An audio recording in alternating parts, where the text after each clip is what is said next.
Bon Max, c'est bon, je suis allé nager ce matin, je viens de rentrer de la sortie vélo. Je pensais aller courir du coup maintenant pour enfin faire les trois sports du triathlon. Mais je t'avoue que je stagne, je fais du volume, je fais de la VMA, je fais tout, je fais de la puissance. Par contre, je commence à avoir des petites douleurs un petit peu partout. Et je t'avoue, je sais pas trop pourquoi, j'ai l'impression de tout faire bien. Mais qu'est-ce que tu me conseillerais du coup de faire pour la séance de course à pied aujourd'hui? Le triathlon, c'est un seul sport. Et il y a énormément de problématiques. Savoir quand il va falloir s'entraîner, quel volume, quel type d'entraînement et à quel moment il va falloir le faire pour surtout ne pas se blesser. La philosophie du triathlon, elle est simple. C'est 3 sports enchaînés. Souvent, on oublie le fait que, certes, il y a les 3 disciplines, mais il y a 2 disciplines au milieu, qui vont être les transitions.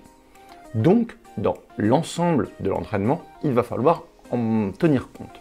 En tenir compte, pourquoi? Parce que réussir à avoir justement cette philosophie dans le type d'entraînement, il va falloir leur proposer des entraînements spécifiques. Je m'explique. Il va falloir par exemple apprendre à dire, une fois que j'ai commencé à nager, qu'est-ce qui va se passer et comment je vais pouvoir m'entraîner justement à passer sur le vélo. Qu'est-ce qui se passe? Je dois courir. Est-ce que du coup, je dois apprendre à respirer? Est-ce que je dois apprendre du coup à enlever ma combinaison? Eh bien tout ça, c'est quelque chose qui se travaille en amont. Le jour de la course, dans cette philosophie justement du triathlon, on ne laisse rien au hasard. As-tu déjà pensé à réussir à t'entraîner à enlever ta combinaison? Ah non, je t'avoue que j'avais jamais pensé à nager et ensuite essayer de courir en enlevant la combinaison ou vraiment d'enlever la combinaison. Pour moi, je m'arrête au parc, j'enlève la combi et je repars à vélo quoi. Eh oui, s'entraîner à enlever sa combinaison, ça permet 2 choses. Dans un premier temps, ne pas être surpris, ne pas créer un stress. Tu vas me dire, est-ce que ça change quelque chose le stress? Bah oui, le stress va augmenter ta fréquence cardiaque. En plus, ça te met dans une zone d'incertitude, de ne pas savoir comment tu vas organiser la suite. Donc, on pourra justement, sur ces phases d'entraînement et dans cette philosophie, te dire, je vais apprendre à gérer ça. Donc ça pourrait être par exemple dire, dans les phases d'entraînement, j'apprends à me positionner, organiser, on le verra tout à l'heure, organiser par exemple ma zone de transition. Est-ce que je me renseigne en amont justement au niveau de la course? C'est pour ça que si tu n'as jamais fait de course, il faudra regarder le briefing de course. Comment sont disposés en amont les parcs à vélo? Comment tu vas récupérer ton sac? Ou est-ce qu'au contraire c'est un bac? Sur ces parties-là, il va falloir regarder. On en parlera également, de se dire, est-ce que je peux avoir un repérage en amont? Peut-être venir la veille, venir le matin. Qu'est-ce qui va te correspondre? Peut-être que toi, tu préfères te lever tôt ou te lever plus tard. Donc, tu pourras t'entraîner à enlever ta combinaison, savoir comment tu veux organiser ton matériel. Et ce sera exactement la même chose pour le retour. Le retour, ce sera ta T2. As-tu déjà essayé de courir avec ton vélo à la main? Alors je t'avoue que courir avec le vélo, non, parce que déjà quand je descends du vélo et que je commence à courir avec les cales, j'ai l'impression d'être handicapé.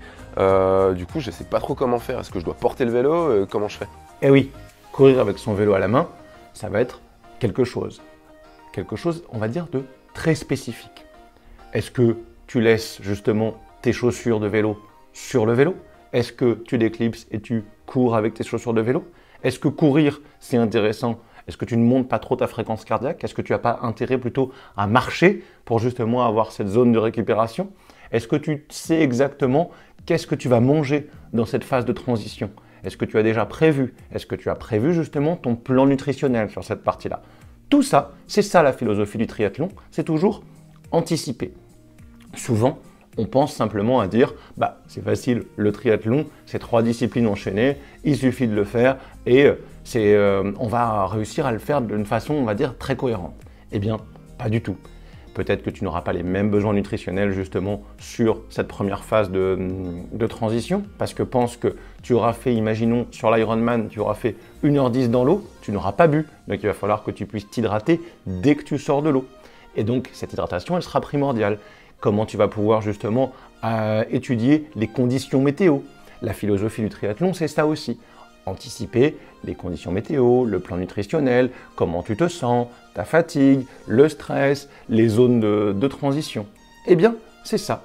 Et c'est ça qui est génial, de pouvoir justement échanger avec une communauté sur les gens qui ont déjà fait cette course, qu'est-ce que tu vas avoir, comment ça va se passer, s'ils connaissent déjà l'organisation, repérer le tracé, ne pas, on va dire, partir en inconnu, et pouvoir par exemple retravailler en amont avec une préparation mentale et pourquoi pas visualiser ces zones-là.